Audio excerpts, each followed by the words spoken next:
Hi everybody, welcome back to Top Words. My name is Alicia and today we're going to talk about 10 different ways to remember words. So these are actually some ways to remember words that you have sent in to us. So I'm really excited to see what your recommendations are. I study other languages, so let's talk about it. Let's see. I associate new words with words that sound similar in my native language. If you're studying English, your native language might share some words. So like I'm studying Japanese, and for example, the word chocolate sounds very, very similar in Japanese. So in English, the word is chocolate. In Japanese, the word is chocoreto. So it sounds similar. So that's an easy word for me to remember. I learn about the roots of words and how different words are related to each other. Many words in English have roots in very, very old languages like Latin. So a word like omniscient, for example, can be broken down into maybe two parts. The omni meaning all or everything, and scient, the scient part, relates to knowledge or knowing. So together the word means all-knowing, omniscient. Maybe you can guess the meaning even if it's the first time you've seen the word. Okay. I listen to songs and memorize the lyrics. This is also a common way to help kids learn things too, through songs. Opposite of b plus or minus the square root, b squared minus 4ac all over 2a. That's a quadratic function equation. Because it's a song, it's still in my head. Thank you, Mrs. Syme. I often watch TV or YouTube videos that are designed for young children. That's how children in the native language learn, so it's a great tool for you. Don't be embarrassed to do that. I do that. In English, we have Dora the Explorer, we have Sesame Street.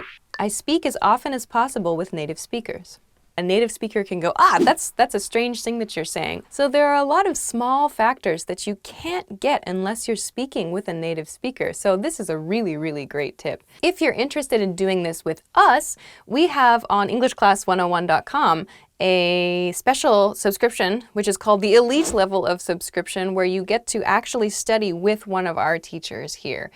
So if you don't have somebody that you can study with now, that might be a way to do it. Please check that out if you're interested. I try to use the language routinely in the context of daily life.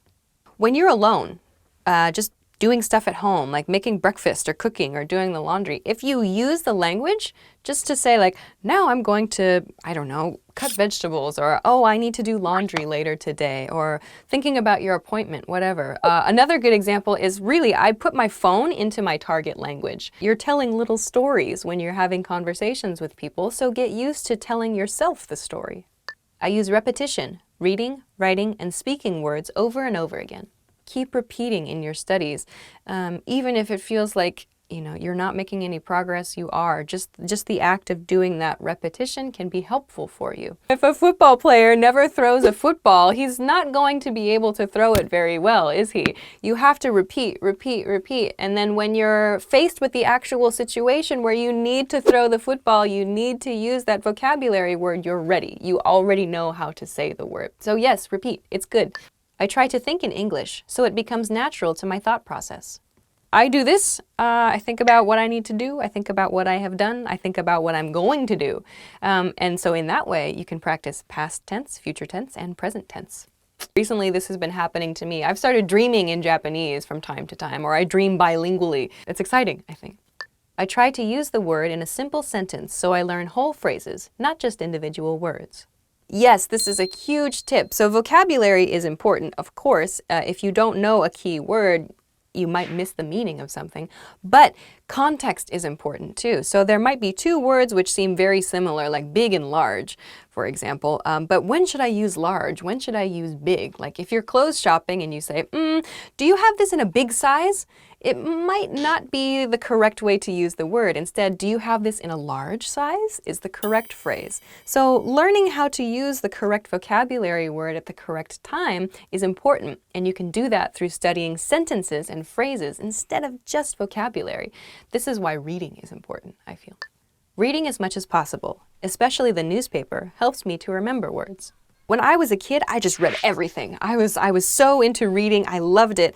And I think that it actually helped my language skills improve, even in my native language. Again, at first, it's really hard to do, and you might have to use a dictionary a lot, but you'll learn gradually more natural speaking patterns, more natural writing patterns too, which will help you to sound more natural when you speak, and maybe it can help your listening skills too, when you can listen for those patterns that you see in textbooks, that you see in newspapers, in novels, whatever. It's a great tool, reading. And thank goodness, that's the end. So those are 10 tips that you can use to remember new words and new phrases. Try them out. I'm going to be doing my best with my target language. I hope that you do too. Thank you very much for watching. Please, please, please subscribe to our channel if you have not already, and we will see you again soon for more exciting information. Bye.